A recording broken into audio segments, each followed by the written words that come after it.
In this video, I'm gonna help you put together an entire trip to Napa Valley. All the tips you need to know, how to get there, how many days to stay, what's the best time, which is super important, which are the coolest wineries, how to visit the wineries, how to get around, how to do tastings, do you need a reservations, do you not? Guys, there are so many important tips. We've just come back from an incredible trip there, so stay tuned because this video will help you plan your entire trip so that it's unforgettable, guys. It's really amazing place. So don't forget to give us a like, that thumbs up, it's really important. Subscribe to the channel and buckle up.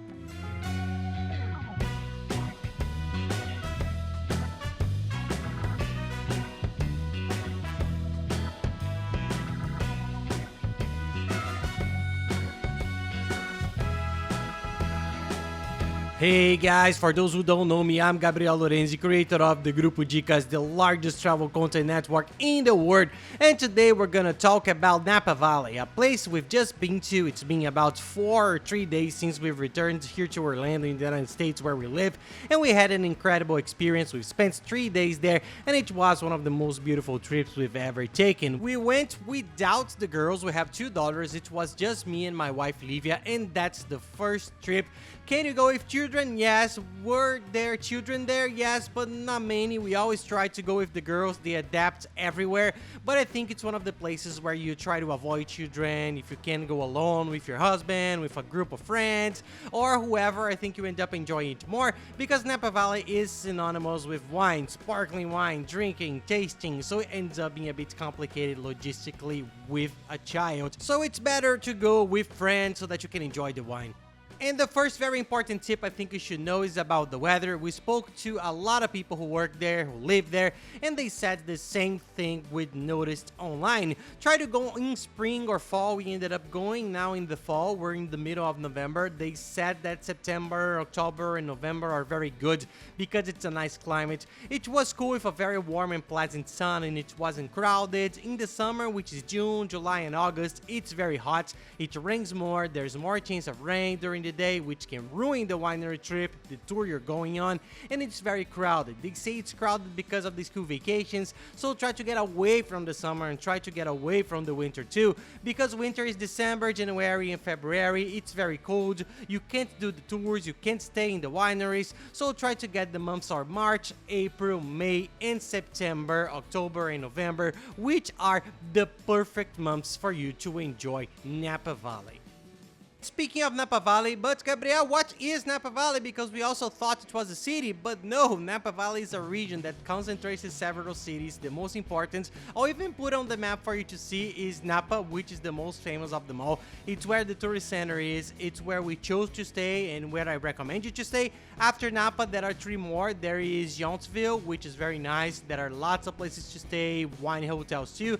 Helena and Calistoga, which is the last one, just to give you an idea. We took a tour that's the coolest. I'll tell you about it here. From Napa, which is where we were, to Calistoga, took 40 minutes, so that's the total distance between all these towns. So when you're choosing the tours, try to take a tour that's close by, but bear in mind that it won't be more than 20, 30 minutes, 40 at the most if you take it from one end to the other. It's very simple. Speaking of how to get to Napa Valley in general, you have to, at least for us, it was easiest to get there via San Francisco, at San Francisco International Airport. And you take a car, we rented a car, an hour and 10, an hour and 20, because we hit a bit of a traffic on the way. You arrive in Napa. It's super easy. The road is beautiful. You go over huge bridges because San Francisco is interconnected with other cities. It's a beautiful journey. We were crazy on the way back, which was at sunset too. It's a beautiful trip, super easy, and the car helped a lot. Can you do it without a car? Yes, but it's a bit more difficult. You have to take a cab, which the hotel said costs about $200, the one-way cab from the airport to the hotel and then back. There are some transfers that you can book in advance, but it's a bit expensive. So what do I think? What's my recommendation? The car there, you really need to get around. You go to the castle of Amorosa, which is 40 minutes away. It's a beautiful place. The car helped us a lot. If you can't rent a car or don't have a driver's license, you can take a cab or arrange a transfer. Try talking to your hotel. The hotel helped us a lot with our decisions. Send them an email and they'll give you some good options. You have to pay for all of this, but there you can go to a winery, take a tour, get a cab from the hotel, hire a transportation service, you can manage. But we can't lie about the car because it helped so much. We picked up at San Francisco Airport. There are a few other airports nearby, but it's more for people who live here in the United States. If you live in the United States and wants to go to Napa Valley, look up the others. There is the one in San Jose, there is the one in Sacramento, which is almost an hour's drive, so try to see which one has the cheapest tickets. But for those going from other countries, usually the international flight is to Los Angeles, and then you take a flight to San Francisco and rent a car from there. Cars are not that expensive compared to other places in the United States. And an important tip for those renting a car, you'll find it's much cheaper. Don't go straight to the car rental companies. Use a website, an incredible website that we discovered years ago. We use it a lot. I'll leave its link here in the description of the video. It's a car rental comparison website. It compares the prices of all main rental companies on the market and finds the best prices, incredible promotions, and cheaper prices than the rental companies themselves because they are giants. They have a lot of negotiating power. They all want to have the cheapest price to appear first to customers and generate more bookings. So use this website. We've used it again. We always use it, and it's the cheapest place by far. Then try to prioritize the big rental companies such as Alamo, Avis, Budget, Dollar, Thrifty, Six. They're all very good. They're big. Try to avoid the small ones because sometimes it's cheaper, but it's a bit of a headache later on. Then you get to the airport and rent the car quickly. It took us about 20 minutes to do everything, get the key, take the car and leave, but it's very easy. Use the comparator and you'll like it. And in California, the car is really important, both for visiting the beaches, the coast, San Diego, San Francisco, wineries in Napa. There are lots of places the car is really important. And now that you know where to stay in Napa Valley, where are you staying? Let's go, because there are hotels in all those towns I mentioned. There are good, beautiful hotels with wineries, there are hotels all over the place, but in our opinion, what we've seen from the people we've talked a lot and researched it is to try to stay in Napa. Why? Because Napa is the strongest tourist destination. There's a beautiful downtown area, but there's nothing to stop you staying, for example, in Calistoga. If you find a wonderful hotel at a good price and spend the day in the center of Napa, we opted for Napa. There's the center where you can choose a more normal hotel on the street, which is a beautiful street with lots of restaurants and wine tastings. It's charming. It's not very big. It's about 8 or 9 blocks. There's a beautiful bridge. It's a beautiful place. There are traditional hotels. I'll leave you with one that's a great option. It's excellent. It's in the middle of the street. You can do everything, and then take a day or two and go on the more distant tours, do the wineries. This is an option that it's usually a little cheaper. Here's a look at where to stay in the tourist center of Napa. And the other option, which I think is the best, is to stay in a winery hotel. They are a bit further away. We stayed 10 minutes from the center, but it is a beautiful hotel. I'll put the photos here for you to see. We made a video on the other channel, Familia Lorenzi. Go there, put in Hotel Napa Valley Lorenzi Family, and it will come up. We took a complete tour. We were amazed. It's a gigantic hotel. There's an incredible winery. We went up to it. We spent a couple of hours walking around inside the winery, just us, very relaxed. The hotel is beautiful. There's a swimming pool in the middle of the vineyard, very good rooms, food, wine tasting, French and Italian restaurants. We ate one night in the Italian and one night in the French. It's a spectacular place, but I think the best experience is staying in these winery hotels. Do some research, there are plenty, so take a look. I think you're gonna love the experience, of course, if you can do it.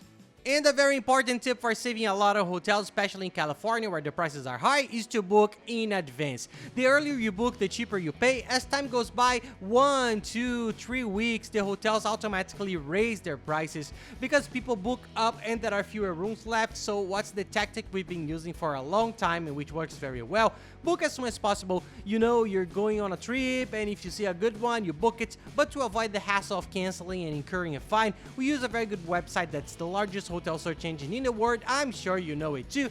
These are the hotel links below for the best region. It's all inside the search engine that we use. And what's the big deal? It has a very good deal with almost all the hotels for free cancellation. So you've seen free cancellation there. With most of them have, you book and get a good price. After a month or two and you need to cancel, change the size of the room, whatever you need to change or cancel, you can do it free of charge, but you've already guaranteed the lower price that you had at the time. If you don't, you see that the prices are really going up very quickly. The dollar isn't cheap, so it's a tactic we've been using for a long time and we managed to save a lot with it. And when you click on the link to the hotels I've left here in the cities we stayed in, so you can see where you're staying, you may see a page with several hotels. This search engine is already showing a list. This is the first hotel. It was supposed to open directly to the hotel page, but sometimes there is a bug and it might open a list with all of them. Just click on the first one. That's the one we are recommending, and of course, it's the best possible place for you to stay there. Another good tip for those who don't want to travel around Napa for too long and just want to see it in one day, there are some great day trips. I'll leave the website we use to buy the tours below in the video description. Open the link below and go to the tours excursions website. It has some very nice day trips from San Francisco. You go in the morning and they take you by bus or a van, which is very nice transportation. The main wineries are already on the itinerary. They show you everything, the most beautiful places, and as it's only a few hours away, you can enjoy it all in one day. It's a great tip if you want to focus more on San Francisco and visit Napa one day. And there's the trip to Muir Woods, which is a place, I'll put a photo here for you to see. It's an incredible place. It's a state park. There are gigantic sequoias, which are those trees. It was one of the most enjoyable tours we've ever been on. It was about 40 minutes from San Francisco, so it's worth seeing if you can include it. Whether you're staying in San Francisco or Napa Valley, use this website for all the tickets, tours, and excursions. There are transfers from the airport to the hotel. It's all there, guys. Take a look. We use them a lot. They are really very good, and of course you're gonna have the best possible service. And the wineries. Let's talk about the wineries, because anyone who goes to Napa who dreams of going there is thinking about wine tasting, cheese, sparkling wine. So let's get to it. Important tips. The first thing, you need to book everything. Don't go there without a reservation. It's super easy. You do your research, you decide on the winery you want to go, you go in, there's the time, there's the tasting you want. If you want with food, without food, premium tasting, you do it all online. You get it right, because you need to have a reservation. It's easy, it's fine, but you need to have it. So don't go straight in and you could end up losing your trip. There are two types. You see that there's the tasting, which is what we did the most. You arrive at the place, there's a table, the person puts you there, asks you what you want, then a specialized waiter comes and explains it to you. This is such and such wine made with a certain grape. They do all the tasting there. You're at the table and everything's ready. You can wander around the place, the winery, take pictures, but it's more about the tasting. And there are tours. The tour is where you get to know how the wine is made. You go into the plantation, you see the machinery they use, how they store the bottles. It's a great experience. My suggestion is that you take a tour. It's a bit longer and more expensive, and then it's just the tasting. It's good to take a tour to understand everything. Try to do it on the first day and then focus the rest on the tastings. Gabriel, how many tastings can I handle in one day? It's up to everyone's taste. But to be honest, Livia and I like to drink wine. We like to go out, to drink, have fun, but man, 2 tastings in one day, I think that's great, because it doesn't seem like it, but you take it little by little. It tastes fast, it's not weak. We think it won't catch on because of its size, and usually the tastings are 5 wines, 3 sparkling wines, so it's all about quantity. So try to take 2. We really liked doing in the morning, 10:30, 11:30, which is usually emptier, and then take another one after lunch. In these places, in the wineries, there's usually no lunch, so plan ahead. I went hungry one day. Plan so that this doesn't happen. Go one day, go early, find somewhere for lunch, have lunch, and then go somewhere else. But try to split it up well. I think a maximum of 2 a day is enough.